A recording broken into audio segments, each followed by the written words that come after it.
The man not only tortured and brutally killed the boy, but also dragged his body into the street. The man put sunglasses on him and put him in a sitting position to make it look like a suicide. But at this point, they do not know what kind of existence they have provoked. Soon John and his wife rush to the hospital, and they learn it from the medical examiner that his son was killed by an overdose of contraband. When they heard these words, John stood stunned, because usually his son cannot touch these things, but the police do not believe. After returning home, the wife put all the responsibility on the husband. She believes that it is his irresponsibility as a father and to little care for his son that has led to the current tragedy. At the end of some venting, the woman packed up her clothes and left the house. John was devastated by the sudden loss of his family. He drank half a bottle of white wine and wanted to take out his weapon and die. At this time, a man with a bruised face suddenly appeared and explained to John what had happened. It turned out that he used to work in a logistics company with John's son, but not long ago, he saw the gang's greed when transporting goods and secretly hid a package of things, which was retaliated by the gang. John's son was also working overtime that day, so the two were forcibly taken away by the gang.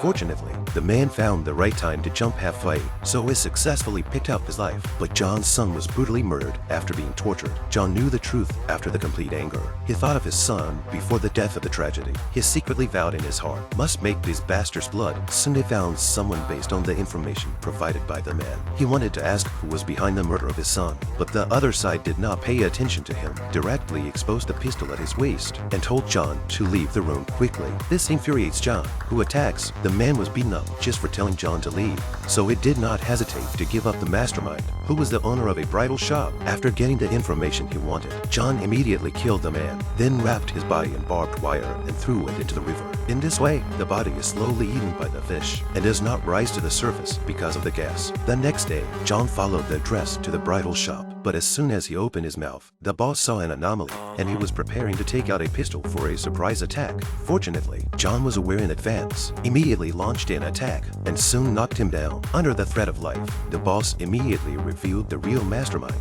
and explained all his next actions. And he lost value. The end is also obvious. After all that, John did the same thing to the body. The next morning, he drove a snowplow and set up an ambush in the path of the mastermind. The other side also thought John was a sanitation worker and was not prepared at all. And the next thing you know, John's pulling him out. John then drags him to the side of the road, where John attacks. But even if he was beaten with blood on his face, the man would not say a word and laughed at John for not even having the strength to hit people. When John couldn't find anything useful, he killed him on the spot. Then he had no clue, found the brother who had worked in the underworld. He hoped the other side could help out. John's brother listened carefully, and after understanding the cause and effect of the incident, he decided on the spot that the three men John killed were the men of the local Viking boss. He was a violent man who had killed more than a dozen people. John killing a Viking alone is a suicide mission. So for John's safety, he offers to help him hire a hitman, leave professional work to professional people. At this time, Viking also realized the crisis, and the three men disappeared one after another,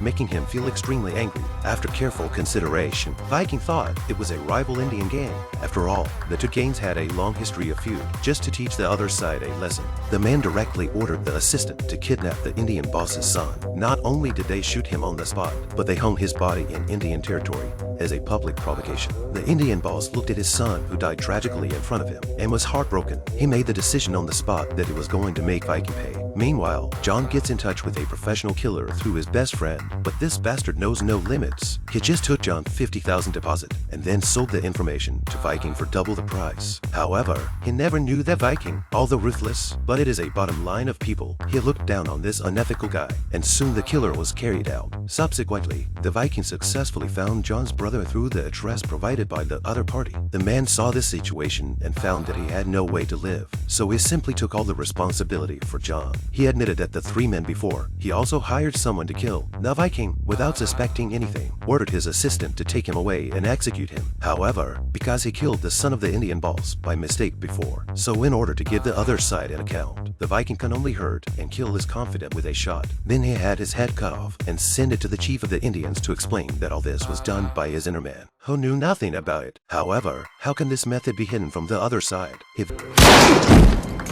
Then sent his younger brother to crouch in front of the school. They intend to capture the son of Viking, but it was stopped by John, who lured the little boy into the car first, but the kind John did not embarrass the child, but sweet to prepare dinner for him. The next morning, he called Viking and asked him to come to negotiate alone. Unbeknownst to John, the Viking had already paid for his address and he was walking to his house with his men. Good thing John didn't hide the little boy in the house, but a bald man found a photo in the room. By looking at the uniform in the photo, the Viking immediately knew where John was working. But as soon as he walked out the door, the bald had sold the clue to the Indian boss. It turned out that the confidant killed by Viking was his boyfriend who loved him for many years. Soon the Viking and his crew arrived at John's workplace. John was going to strike first, but suddenly a pistol hit him in the head. In the face of angry questioning from Viking, John refused to tell where the boy was hiding. The Viking was about to punish him when suddenly several cars rushed over. It turned out that the Indian boss had arrived with people. The two sides immediately began to fight, but with Baldy's support, Viking was soon left alone. See, he's not right.